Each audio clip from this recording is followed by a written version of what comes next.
In the American middle class, buying a home often means navigating a gauntlet of anxiety, bidding wars, and volatile mortgage rates. But halfway across the world, there is a system where building a six-figure net worth is essentially the default setting. That specific system is found located right here, within the densely populated island nation of Singapore. The United States offers a higher ceiling for individual billionaires, but Singapore has engineered a different outcome, a baseline wealth floor for its average citizens that provides a level of financial stability rarely seen in the West. The median net worth of a typical Singaporean adult sits at roughly $114,000, outpacing the global middle-class median. Even for the bottom 20% of earners, 93% of their net worth is tied directly to home equity and state-managed savings. This isn't the result of a sudden surge in entrepreneurship. This wealth is the product of a highly engineered, state-mandated system designed to distribute equity across the population. The first engine of this wealth is the Housing and Development Board, or HDB. It manages a massive public housing program that accommodates the vast majority of the population. The second engine is the Central Provident Fund, or CPF, a mandatory savings system where a portion of every paycheck is routed into state-run accounts. These two mechanisms interlock. The system directs mandatory savings into subsidized real estate, creating a cycle where the middle class builds equity as a requirement of residency. This raises a difficult question. Does the U.S. open market approach actually make it harder for the average person to build a fortune compared to a heavily managed model like this? To maintain this financial safety net, citizens trade away a significant portion of their free market autonomy. In the U.S., property is acquired through open market competition. You can buy whatever you can afford, whenever and wherever you choose. This matrix compares the open U.S. approach with Singapore, where citizens enter a lottery for housing. In the U.S., buyers pay a market premium. In Singapore, a 50 to 60% government discount ensures significant equity is built in from day one. But the discount comes with significant constraints. High earners, those making more than roughly 14,000 to 20,000 Singapore dollars a month, are disqualified from the subsidized primary market.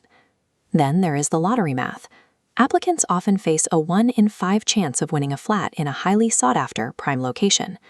The system provides a massive financial head start, but it dictates who receives it, when they receive it, and precisely where they are allowed to live. American buyers typically rely on private bank mortgages, which are subject to fluctuating interest rates and broader economic shifts. In Singapore, buyers use their mandatory CTF savings to handle a low down payment, usually around 5%. The HDB then acts as the primary lender, offering a fixed interest rate of 2.6% that can be locked in for up to 25 years.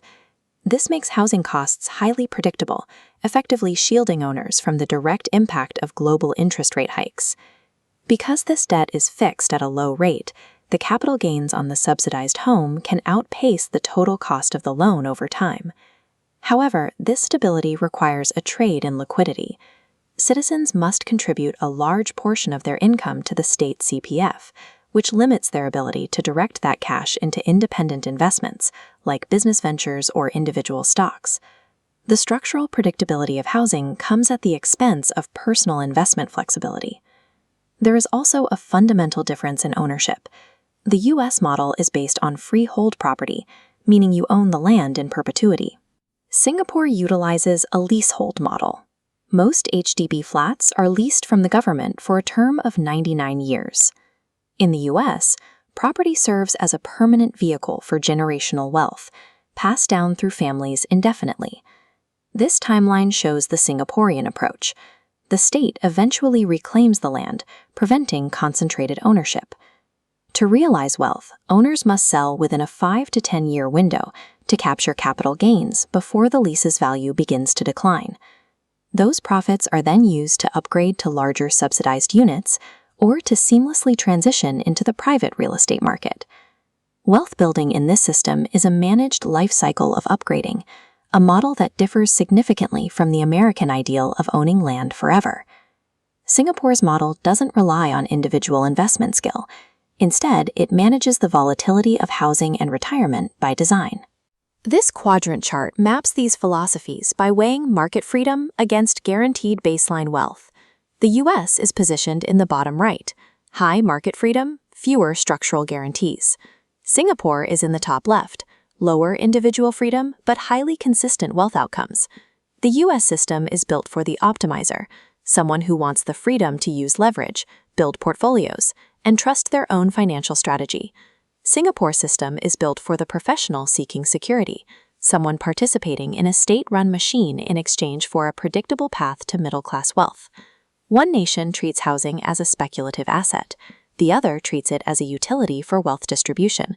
In the end, you must choose between the freedom of the open market or the security of a managed system. You cannot have both.